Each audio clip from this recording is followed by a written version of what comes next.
Hello and welcome to our top tips. This one is on fiddle toys. So fiddle toys are often a much debated issue. They can be absolutely amazing, really helpful and very supportive to individuals that struggle to maintain their attention.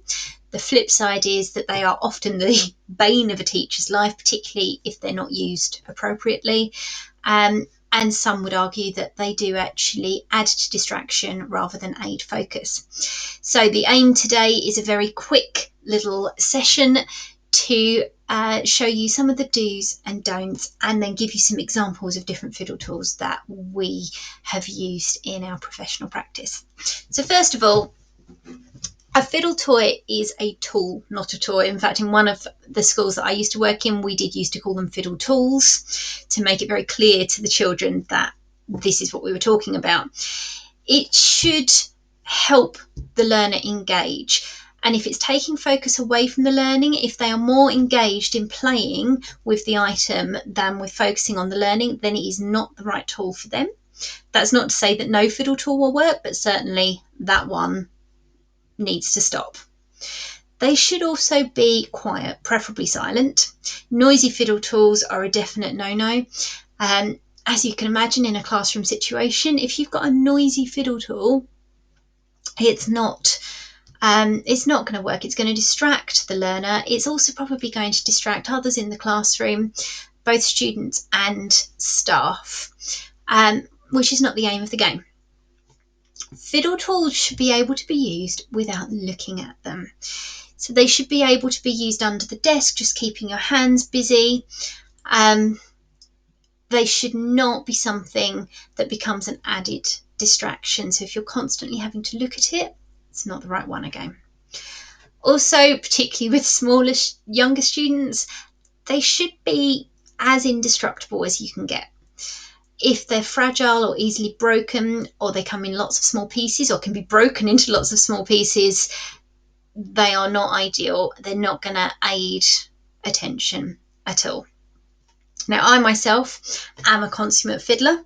I find that I focus much better if I'm fiddling with something. But as a teacher, I understand the flip side, and I have also on occasion been driven absolutely insane when students are using fiddle tools incorrectly, or they have one that just doesn't work with their personality. So with that in mind, the two sides of it, I have a selection of fiddle tools that I'm just going to run you through now. So the first one, the Tangle Tool. So the Tangle Tool can be an absolutely brilliant thing. If used correctly, it can, you simply fiddle it round. You can use it under the desk. It's quiet, it's not silent, but there's very little noise. And I have used this in the classroom with students to great effect. However, this is one of these judgment ones where you really have to think about whether it will work with your child or your needs, because used correctly it's great, but used incorrectly it can be very noisy. It could also pull apart, making a nice little popping sound there, but also you can see each of these tiny little sections, if you've got enough perseverance, can all pull apart into tiny little bits, and I have seen this done in the classroom. So not only are you getting the irritating little popping noise, but you're also getting the child focusing, and that lovely click when you put it back together, focusing on pulling it apart. They're looking at that, and it can be a disaster. Now, I know if I had this would not be the tool for me. I wouldn't be able to resist pulling it apart once I realised that that's what it could do. I also know I have two boys. If I gave this to either of my boys, they would do the same, and in all likelihood they would then start throwing it around. Definitely not one for my family, but I have used it with students in the past and it's been very successful. So it depends on the personality of the student in question. The next one, a simple stress ball. This is a brain shaped one, but obviously you can get whatever shape you like. It's silent, you can just squish it. You can't do that much with it, but you can turn it around in your fingers, you can squish it to let that tension out, and you can do all of that under the desk. This is a reasonably good, reasonably discreet fiddle tool. Now this is a crocheted fiddle tool. I actually crocheted this myself, but you can easily get these from places like Etsy as well. And this is quite a good, this is one of my favourite ones. So you can see that I can just twist it around my fingers, I can move it around, I can give it little pings. It keeps my hands busy, and I can do all of that under the desk. It's very subtle, and because it's so small and light, it just pops back in my pocket and no one even knows that I've got it. So these are quite handy and quite inexpensive. A similar idea, this is also a crocheted fiddle tool. Again, absolutely silent, crocheted ones generally are. This generally is better for older students because younger ones will get a bit too engaged with it. So this is called an infinity ball, and you can see in the middle there, it's put together so that you can keep pulling the middle through, and you'll be able to keep doing that forever. You'll never get to the end. So for older students, once you've got the edge, you can just keep pulling that under your lap, and it just keeps your fingers moving. And obviously you'll also be able to squish it or rub it or whatever you like. For younger students, they'll get a bit too engaged trying to work out where the hole is. So not ideal for younger ones, but certainly for secondary or university students, any age above that, this one's quite a good one.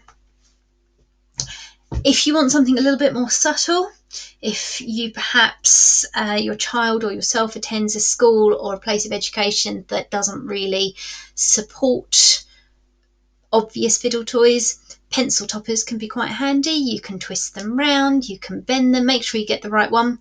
I was that child at school that, you know, came home with every rubber broken off the top of my pencil, and the little bit on the side of the pens were always broken off because I fiddled with them until they snapped. So you need a robust rubbery one. I like teddies, so I've got a teddy, but obviously you can get any shape you like, and you can twist them around, you can fiddle with them, and no one thinks anything of it because it's just a pencil topper. Even more subtle, very simple, blue tack. So a piece of blue tack can be, you know, stuck to a book or inside a pencil case, and it can just be pulled and twisted. Again, it's silent, it's simple,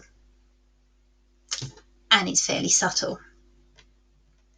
And finally, the last one that I use quite a lot with a lot of my students, you can see here, I have some Velcro patches. These are adhesive ones, and I've just stuck them onto the outside of the pencil case. I have in the past actually stuck them on the inside, so it's even more discreet, and you can just rub them around. So I have a spiky one and a soft one, and they can just give that sensory stimulation that someone might be seeking if they're sitting trying to focus for a long period of time. So that can be quite a simple idea as well. So there you have it.